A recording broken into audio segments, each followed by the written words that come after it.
interesting part of this project is the typology itself of products which we were called to design.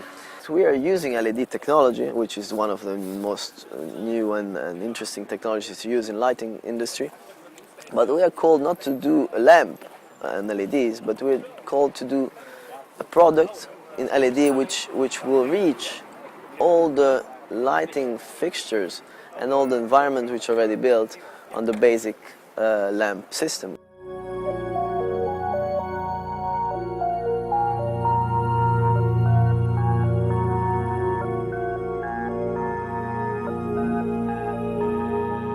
Basically, we were asked to bring a soul into what is a purely utilitarian object, the classic light bulb, but now by changing all the internal components, we got suddenly completely freedom of shape, so we can start really putting meaning into the object. Go back to look at all the past references that are linked to light.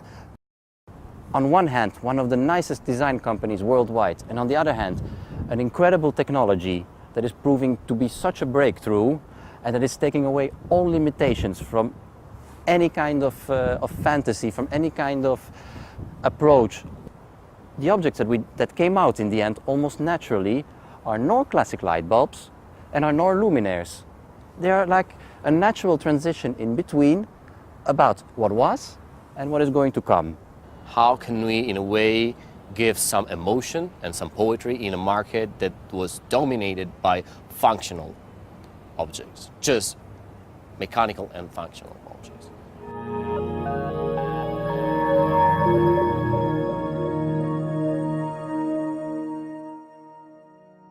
It's like not a lamp with LEDs, but it's a bulb with LEDs, which means that it can be used on old lamps or old lampshades or old electrical structure, but it's not anymore the bulb that you used to hide, because it was, you know, a technical part, a functional part.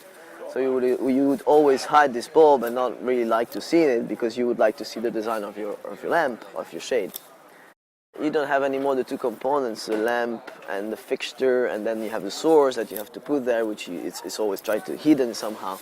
In this way, you have your source, which becomes your sign and your language for the architecture, meaning that you really will have just to organize your E27 connection and connect it. Also for a bar, you will just have a cable. There is no cable and shade and lamp anymore, but it becomes one. So therefore we brought into the design of the bulbs, we also brought the classical language that you could imagine to find in a luminaire.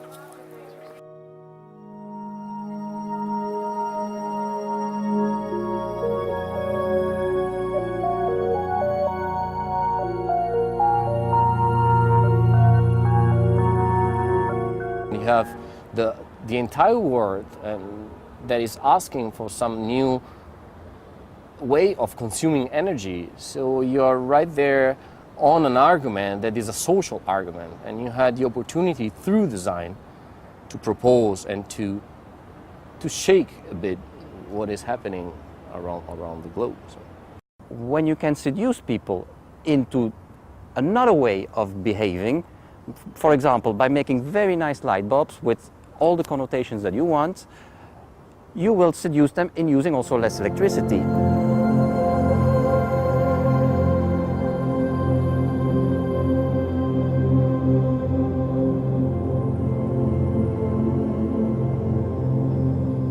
It's great to think that these bulbs could be really implemented also in the countries where the energy resources are not so present. Like if you think of Africa, of course, they have a huge problem on finding energy and resources for it. And since these bulbs are consuming, not like this one here, but the new bulbs, the LED bulbs, are consuming really low energy, like around 7 watt, 8 watt. Of course, you can easily use them with solar panels and with renewable energies like the sun or like the wind. It needs really small quantity of energy to light your house. And as you can see, this is a very romantic light bulb from a little bridge in Amsterdam. Of course, the color is the problem of LED was till today. The big problem was that LED would not make a really beautiful light and would not make this kind of romantic, warm, soft light, because of their technology is going ahead. Each six months is going really fast. But nowadays we finally reached a quality LED which really can bring the temperature of the lighting in the 2700, 3000 Kelvin. I hope that we will bring you with this project a sparkle of emotion, a sparkle of novelty in a product and area which was never explored before.